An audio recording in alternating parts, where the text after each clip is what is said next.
You want to know one of the best parts about being a 90s kid? It's being the perfect age to just sit home and enjoy playing video games, especially once the GameCube came out. Now, the N64 was the system I grew up on, technically. It's one I had first, but I was still like a kid when that came out. So when the GameCube came out, I was the right age to where I could really understand what I was doing and really got the most joy out of that system. Nothing just ever has come close to the joy of having this weird amalgamation of Game Boy Advances and link cables just scattered across the room, all plugged into my GameCube while my friends and I played Four Swords Adventures or Smash Brothers, or the initial fear that I had of playing Luigi's Mansion as a kid because I was terrified of that game and had to come back to it a couple years later when I realized on the grand scheme of things, this game is not scary compared to other things later on I'd seen in media. Anyways, consider me super nostalgic for the GameCube generation. So when there are rumblings about GameCube related leaks, as far as the Nintendo Switch is concerned, obviously my ears just perked up because that's something that I'm very invested in. And the hype train has definitely left the station. So what's up, everybody? Welcome back to That Nintendo Show. I know it's been like 2 weeks since I've made a video, but sometimes it's hard to balance a full-time job and your hobbies at the same time, especially when Shadow of the Erdtree comes out, but that's not related to Nintendo, so we're just going to pretend that that didn't happen. But here's hoping things will start to settle down enough to where I can get back to making content on a regular basis. If you enjoy this video, make sure you leave a like on it. If this is your first time on the channel, make sure you subscribe down below. So what is this GameCube information that's been leaked out? According to some new leakers on the scene, or new to me leakers on the scene, Luigi Blood and LIC on Family Boards, they came across some customs shipping data that included possible references to a GameCube controller with a similar code and parts to previous controllers Nintendo has released for their Switch Online service.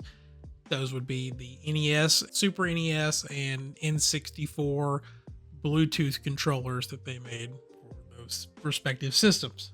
Now, assuming that the controller is real, there are actually several different instances that it makes sense to release new GameCube controllers through. Obviously, the one that people are latching onto the most is that Nintendo may be gearing up a GameCube Nintendo Switch Online app, which, don't get me wrong, I would love that. I think it sounds really cool, but I have questions. And the big one would be, can the Switch handle it? Then maybe this is something that's not planned to release for the current Switch. But the way things kind of already go, I have my doubts. Now, Nintendo has allowed cloud streaming for certain games as far back as I can remember in this generation. Some of the big ones would be like Resident Evil 7. I think 8 also has a cloud version now too. And so there's some other, mostly third-party games that have cloud support. I don't know if you've ever tried any of those.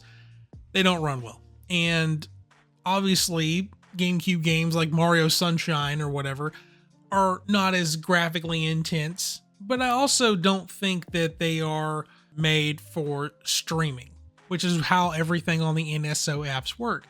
You download the Hub app, it streams the game to your system. Works really well for Super Mario World, and I've played around with the N64 stuff, so like Banjo-Kazooie runs pretty well, and then you've got other stuff like Perfect Dark and everything like that that have some issues, but they're not like terrible.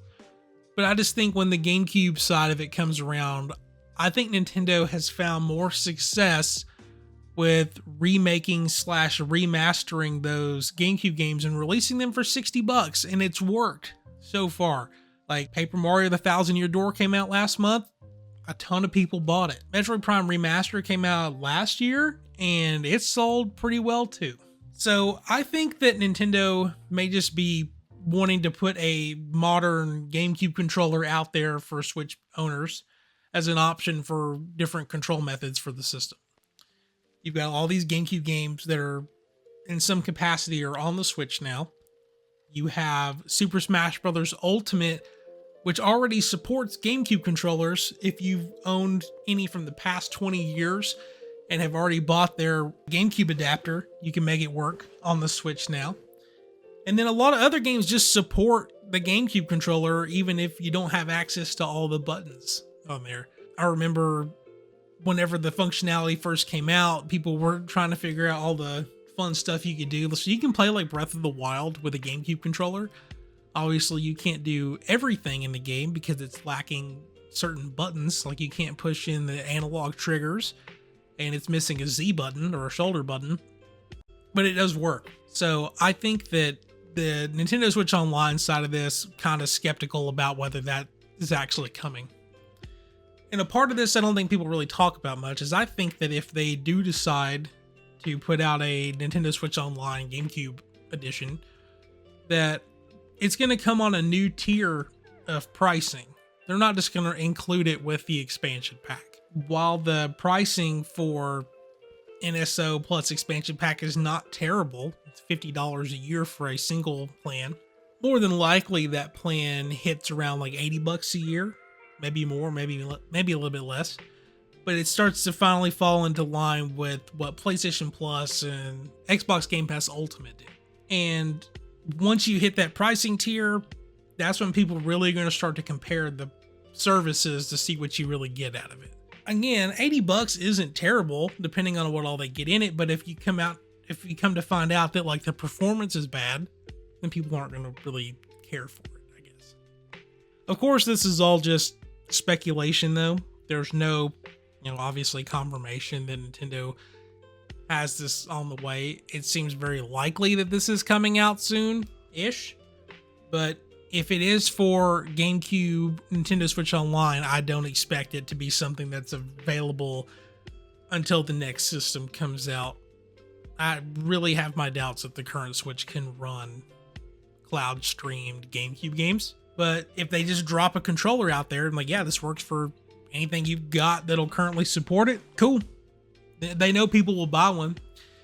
They know I'll buy one because I'm a sucker for GameCube stuff.